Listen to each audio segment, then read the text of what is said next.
As a shill-tubing hobo douche with no moral compass, I have found myself in the swamps of desire, and companies reach out to me and I advertise their products.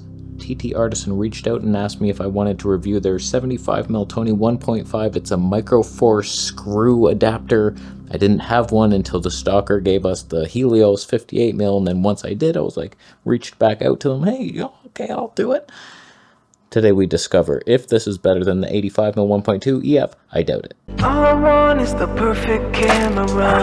All I want is the perfect camera. So yes, they sent me the lens for free. I would not have bought it if they hadn't done that. I'm not looking for manual focus lenses, but I've heard from you jabrones that this is like the most magical thing because it's like a Zeiss copy and it's like so beautiful. And the Swirly Toneh, we already have it with autofocus. Brilliant. Dual pixel.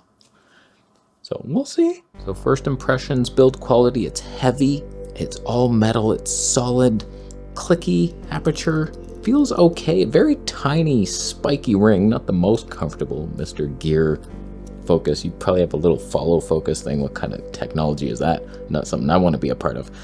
Manual focus ring is strange. It's very smooth until it isn't, and there's a little like vibration. It's weird, I've never felt that before. Can you hear it? But it's supposed to be like the most insane lens and quite cheaper than even this used Canon EF 85mm. Don't quote me on that. I don't know why I always say, oh, this is so much cheaper. I have not even looked at the price. It was free for me. I imagine it's cheap. So right now we're on the Canon C70 with the EF 85mm Mark I at Tony 1.2. Drink it in with a speed booster. Let's switch to the Artisan and then we go outside to see if it has some pop. Boom. I could be in focus. TTArtisan, 75mm Tony 1.5. Side rant. This little M42 screw adapter thing annoy me to sleep. I'm worried that it will never come off my camera. It's so hard to get off. It's this thin piece of metal and then it clicks in, and to get that off, it's like there's nothing to grip it. You're afraid to touch the inner part of my speed booster. I'm in focus. Side by side with 85mm, is there a face rendering that we should be happy to have? Is it better somehow? That's a legend lens. This is my favorite lens. You can't beat it. So like you're trying for much less money, perhaps less weight, but then you lose the autofocus. Is there really a place? I don't mind it if I go out in nature and then like I'm picking my scene, although sometimes I mess that right up. That just happened to me on the Helios.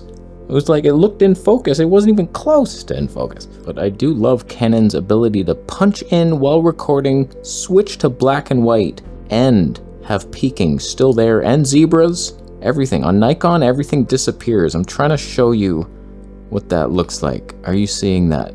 So like I was out of focus there. Oh God, frame it and go back in. You can see these minor, even though like only an eyelash or two is in focus, you can see when. The cool thing about M42 mount is that you can adapt it to almost anything, probably everything, because it adapts even to EF. That's what we're using, an M42 to EF adapter and then this EF speed booster to RF mount. So like, you could be having the cinema in your homes. I said hands and homes. I moved. I noticed that the background wasn't blurry enough and the Swirly Toneh potential was not quite at its maximum peak. It's hard to see, but like so far, I've made a video on my Vegetable Police channel with this lens and I was like, damn, that looks beautiful. Like it had nice Swirly Tonehs, the different outline type of thing. All right, let's take a closer look at the macro capabilities and the Toneh balls, sun stars, and then we go outside. Okay, there's almost zero macro potential. I'm gonna have to stabilize this in DaVinci. We're just handheld here, and C70 audio. Alright, now I'm way back here. They swirl on the side, get circular in the middle, swirl again. Oh, that's not bad. I'm not seeing any like onion rings, no weird stuff in the corner, little cat's eye. I don't mind those. They're artistic in their own way, aren't they? They sure are. And is it just me, or are we not getting a lot of sun star action? I'm not seeing a ton of stars in our lives right now, so you're not getting this for macro or sun stars. No? Yes? Okay, we're locked. We're engaged. Canon C70 85mm 1.2 out here. I'm gonna stop it down and we'll compare to the TTArtisan at some point, so it's not just this one's blurrier background, that's why you think it has more pop. It might not be that. I haven't tried this combo yet out in nature, but we're wide open right now. I just tried not to clip the sky, not focusing on the zebras on the face. We're not worrying about that right now. Just looking for a full body. Where does that have to be? Feet in the shot. Can't see it anymore. So let's just assume I could be full body potential. 3D popping your way through life. Leading lines to hell. One thing that's kind of strange with this TTArtisan is there's no lens hood and the cap is a screw-on metal cap. That should never be a thing. I don't know why, who did that first. It's not a trend that should have ever been copied. It's just bad news. I don't get it. So like, I don't know if they even have a specialty hood that you would have to screw on, but you could put an ND filter on there. Thankfully, I don't need those anymore. Built-in NDs. Okay, let's be right here, switching to the TTArtisan. Next to me is an egotistical maniac. We call them Pop and Huff in Germany. They think their 3D pop actually matters, but it clearly doesn't, because we now have the same level of pop in a much cheaper, possibly, lens. I would say, if we're just talking Toneh, the background was much nicer on the TTArtisan. The swirly, it's not like onion ringy, it's a little more shapen. It's an interesting shape and sharper and fantastic. I love those Toneh balls in this lens. Fantastic. If we have some pop now, I think it's a winner. I like TTArtisan. They're one of these third-party companies that actually focus on good. They focus on copying Zeiss, basically. That's really what happened. Their engineer is like, okay, go buy a Zeiss lens, take it apart, come back to work when you're ready to make that. Make it good now. So like, I don't mind. I copy things all the time. We're monkeys. We mimic. That's fine. Okay, now what I've done is stopped both down. Unfortunately, this doesn't have electronic contacts and I can't see. So like, stopping it down is very different. That 1.2 lens says Toneh 0.9 because of the speed booster. So I stopped that down to 2.2. Has he started dancing yet? He went into some weird interpretive hip-hop dance move that he saw in a gang movie, and he's gonna get shot. He deserves it. So this, I stopped it also down to like 2 point something. I don't even remember that. But the point is, our background blur is similar now, potentially, and neither exposure is working, but one of them is popping more. Okay, now let's get a bunch of interesting shots as we talk about third-party lenses in general. I just gotta be honest with you. I've had a lot of experience like testing the best glass. Usually it's Voigtlander. Okay, don't panic. You messed up the focus again. You had one chance at that shot. I gotta tell you, that branch to my left, you're right. That was in focus. That was entirely in, but the field curvature must be so exaggerated, and that's why there's 3D pop. I can't believe this. Watch as I leave this scene. I'm going, gone. Okay, took a couple feet there. Now I think I'm in focus roughly. How can it be so far? I keep messing this up somehow. What the hell is happening? Thankfully, this was a very short clip, and I kept moving, and most of them were in focus. There's one more potential missed shot ahead of us, but $289 US. Wow, that is good times. I now know the price. It's good.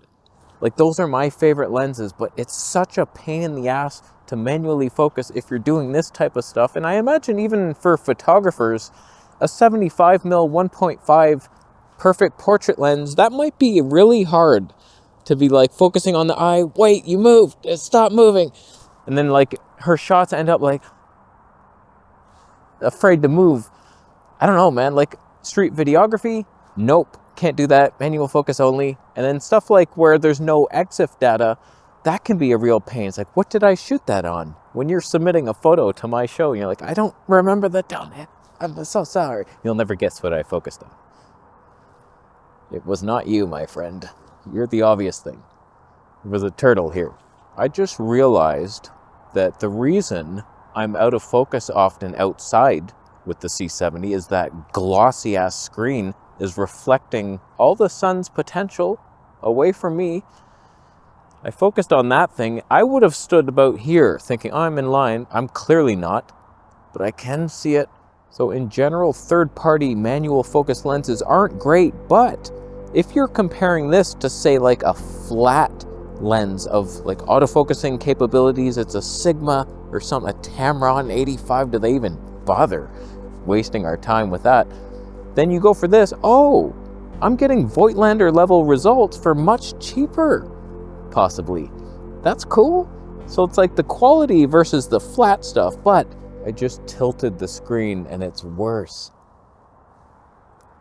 But I don't remember what I was even talking about. I moved. I had to distract you from my own ineptitude, and we're changing the subject now. I found red flowers. They're sumac. People make tea out of that.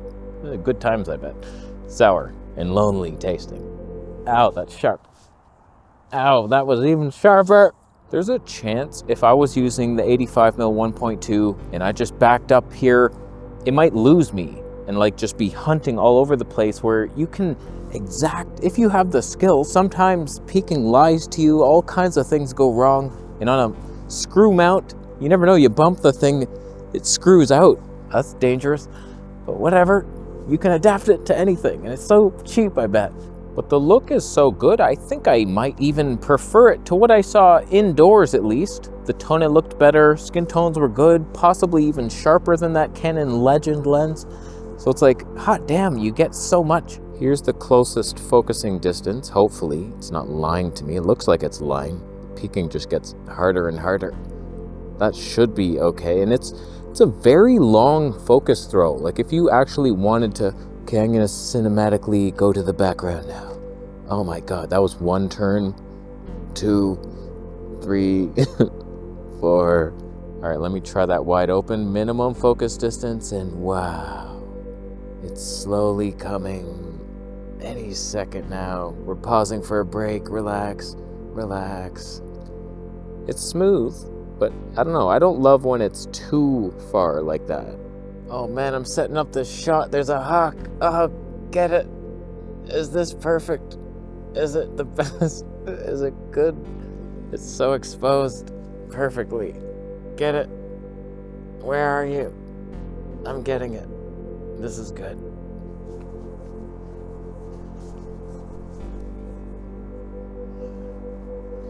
Hey. It's a nice lens. It's not bad. Usually when a company sends me a lens, I'm excited to create art with it. Like, my favorite thing is the slow motion street videography, but I can't do that with this. There's like almost nothing I can do other than get beautiful static images. But these third-party companies from China have come a long way. Like, this is no longer your per gears. Remember all those lenses? Like, I will not accept another one. They were so bad. Like, they're just often so soft, wide open, and like, what is the point? Whereas this is like beyond even Zeiss level. I think this would be a great landscape or astrophotography lens, because then you're planning your moment more. Like, it's like, okay, I'm gonna hike up this mountain. Okay, there's my shot. You take your time, manual focus, beautiful image, 3D pop. It's like, it has its place. It's just, I'm a YouTube scrub, and would I use it? It looks great. It's just annoying, and I'm done with the annoyances. I'm not gonna sell it immediately. I'm running to sell it. So not bad, TT art. Pretty good. I'm glad a company is making such high quality glass and focusing on the vintage touch that we all need, the 3D pop. You put a little autofocus motor in that next time, and then we got something. How much harder would that be? Like, come on. Some of you are doing it. The Miki's, TTArtisan. TTArtisan has some. Why not make this one? EF mount. Boom. I can't feel my hands. Oh, they are ice cold. Oh, those are tundra ice right there. So, pretty good lens, available through my affiliate links. One might suspect. You'd be right. You'd be right. Still in the shot, am I? I could be. We got a wide gap. I will leave now after Bitcoin enters my wallet due to the hard work. This was work. Some cultures consider this work. Oh, Mr. I plow fields. I really work. Your grandmother worked?